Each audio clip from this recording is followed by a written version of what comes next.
I'm going to admit, I thought I was a really informed voter for years. I've always voted since I was 18 years old.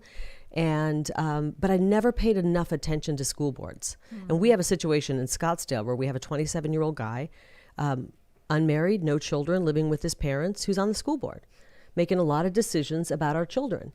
And it was just revealed in the last month or so that a computer at his home, was keeping a dossier on 40 plus, nearly 50 parents who had the audacity to step up at school board meetings and say, hey, wait a minute, what's being taught to our kids now? 2020 woke up a lot of parents when they walked past the Zoom camera and heard what was being taught to their kids, and they went, what the heck is going on here?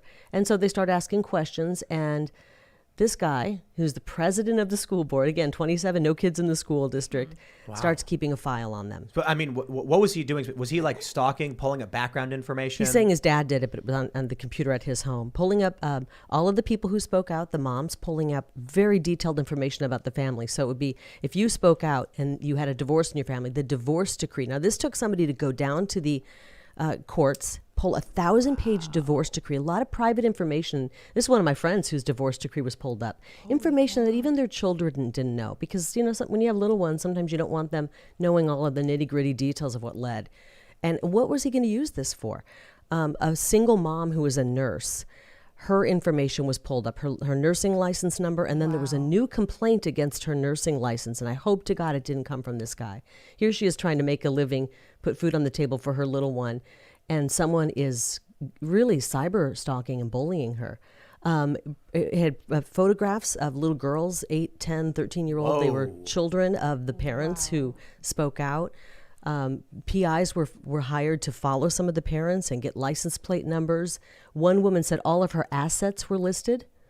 This is crazy stuff. Holy Mom cow. said... For the school board? Yeah, so he's collecting a dossier to go out. Who knows what he's going to do with it? To go after these people, to sue them? We don't know. But when they discovered it accidentally, they were shocked. Imagine going in here and going, whoa, my divorce decree, my bank, what the heck? My children's pictures? So it's really scary. One woman said they had created a meme, I guess you call it. I'm going to sound really old if it's not a meme. She said, meant to make her look racist. It was a picture of her, this mother, and it was shared with, he shared it with all the parents, or all the school teachers at the school. It was a picture of her next to a slave hanging from a tree. Wow. This is a mother who he was trying to paint her as racist. She'd done nothing wrong except ask about her kids' curriculum.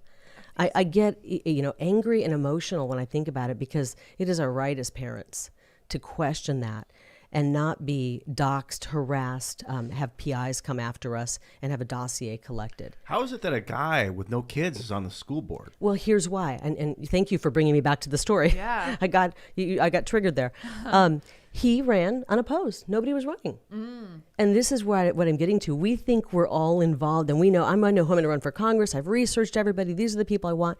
But we have to go down the ballot. School board is the most important race, because these are the people affecting what our kids are learning. And now we're seeing what years and years and decades of bad curriculum have done. We're seeing it churned out in our schools, and this anti-American studies that the American history is now anti-American history, and it's pretty scary.